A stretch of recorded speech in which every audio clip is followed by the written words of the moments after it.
How to cultivate radiation of loving kindness by the mind is stated in the sutta that first you have to develop the first jhana.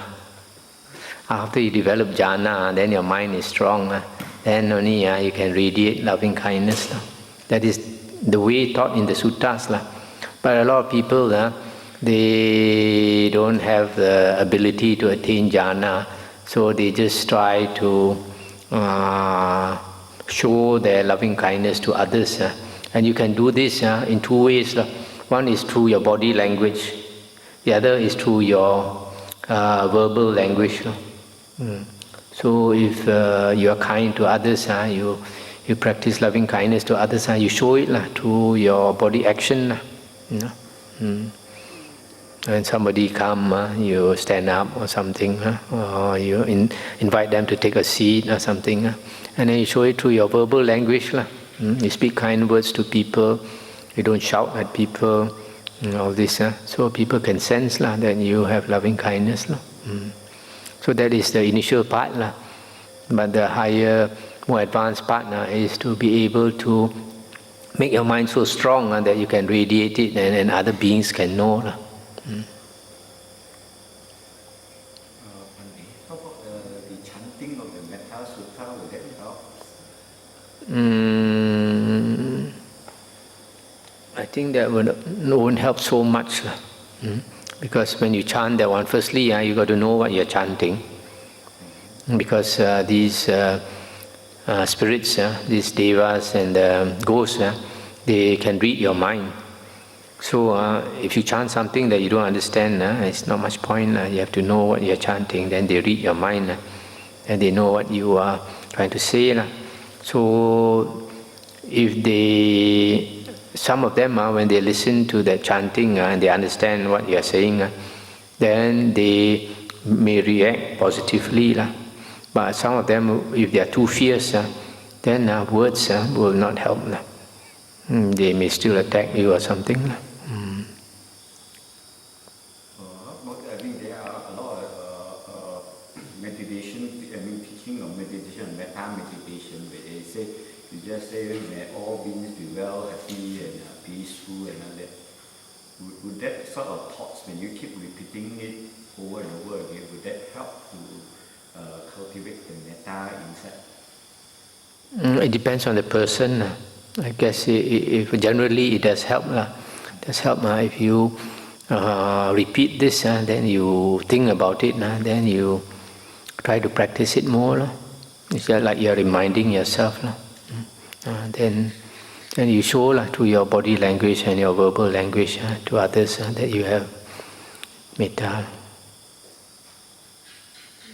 Metta is supposed to be boundless love, so-called. It's an antidote for ill will.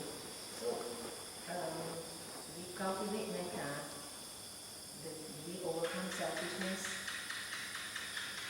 by, because I'm not sure whether selfishness is due to ill will alone, because there's also sensual desire, which is the other hindrance which can lead us to greed, because out of greed you can be selfish also.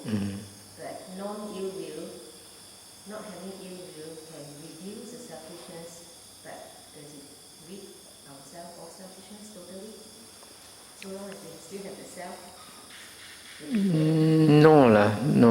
But what is true is that just now you talk about boundless metta. That is a very advanced stage. If you can have boundless metta, that means you are able to radiate metta boundless, and then you have achieved the arupa jhana state. But most people, even if you don't achieve that, if you are able to radiate, that means you have some jhana. And if you have some jhana, according to the suttas, you are no more, you have overcome the passions. And when you say passions, generally refer to anger and lust. So if a person has attained jhana, these two go down to considerably. Your lust and your anger will go down considerably. But not the ego. Not the ego. The ego has to be eliminated by wisdom, by understanding the Dhamma, which is the vipassana in the Buddha's teachings. Vipassana is contemplation of the Dhamma. After hearing the Dhamma or reading the Dhamma, then you contemplate and you understand, then you have wisdom. The depth of wisdom also depending on your jhana. If you have more samadhi, then you have deeper wisdom. If you don't have samadhi, you don't have concentration, then you have shallow wisdom. So like in the case of Devadatta, he had strong jhana, but the ego was still very strong. So he had evil desires.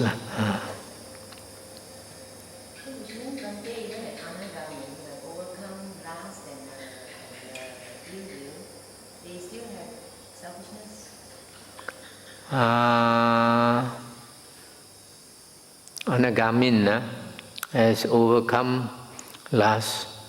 But Anagamin, because he has come to that stage which is quite advanced, has almost finished his work, and Anagamin. So his selfishness is very small because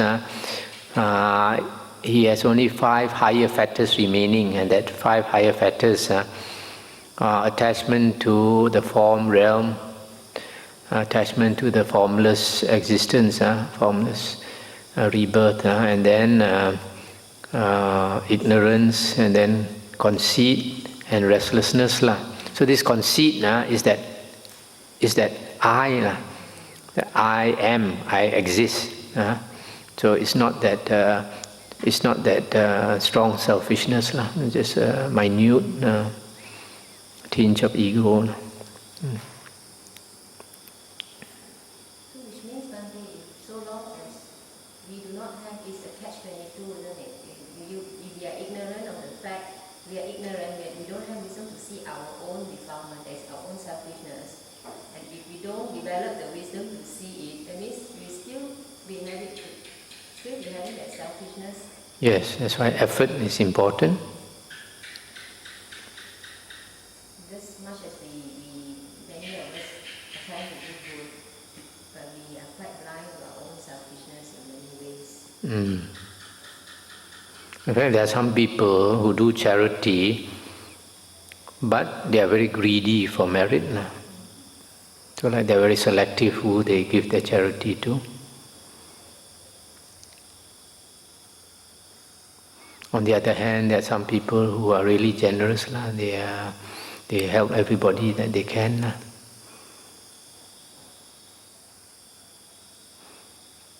My old devotee in Penang, Tao Yi, she supports any monk that comes to her house. She doesn't pick and choose, and doesn't criticize monks like some people.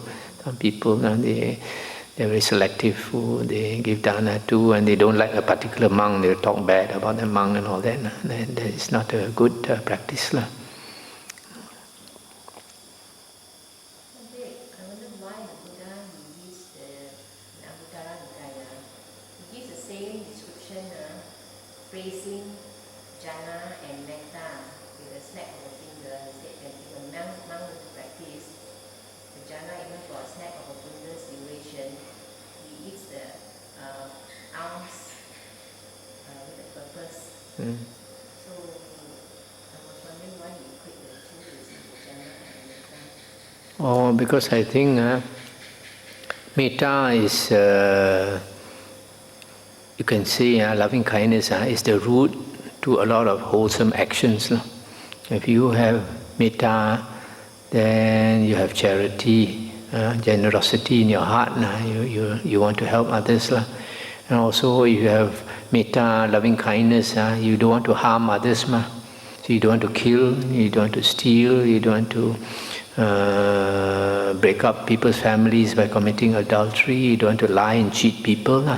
So metta is the root of a lot of wholesome actions and conduct. That's why metta, loving kindness, is so important.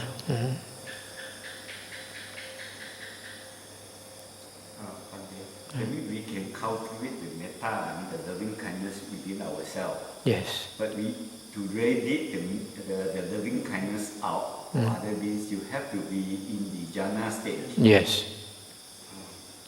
That means only when you are meditating in jhana stage, then only your metta or you radiate it out.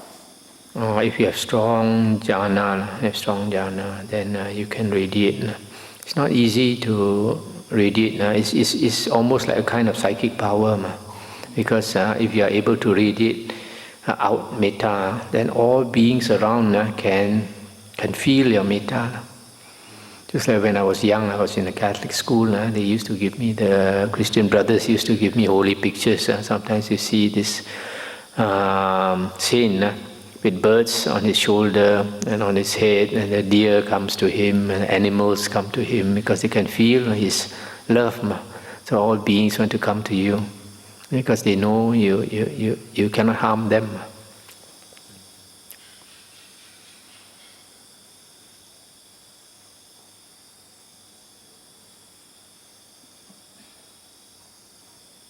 If you have that kind of ability to radiate loving kindness, then you can affect the area around you. The whole area around you will be very peaceful. And those beings with very disturbed minds, they won't be able to come near, because when they come near, they feel like the peaceful vibrations are just like burning them. They won't come near.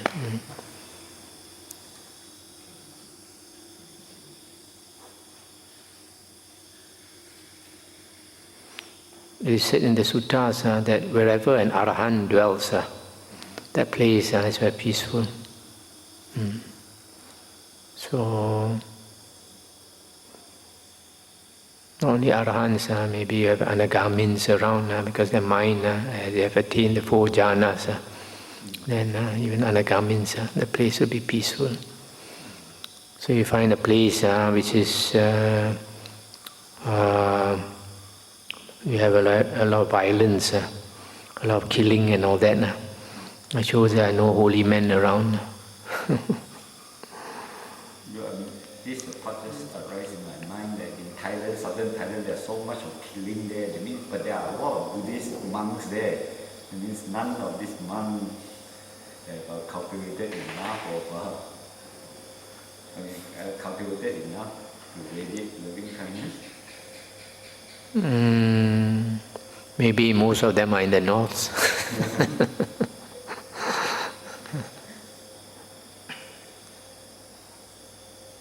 Okay, shall we end here?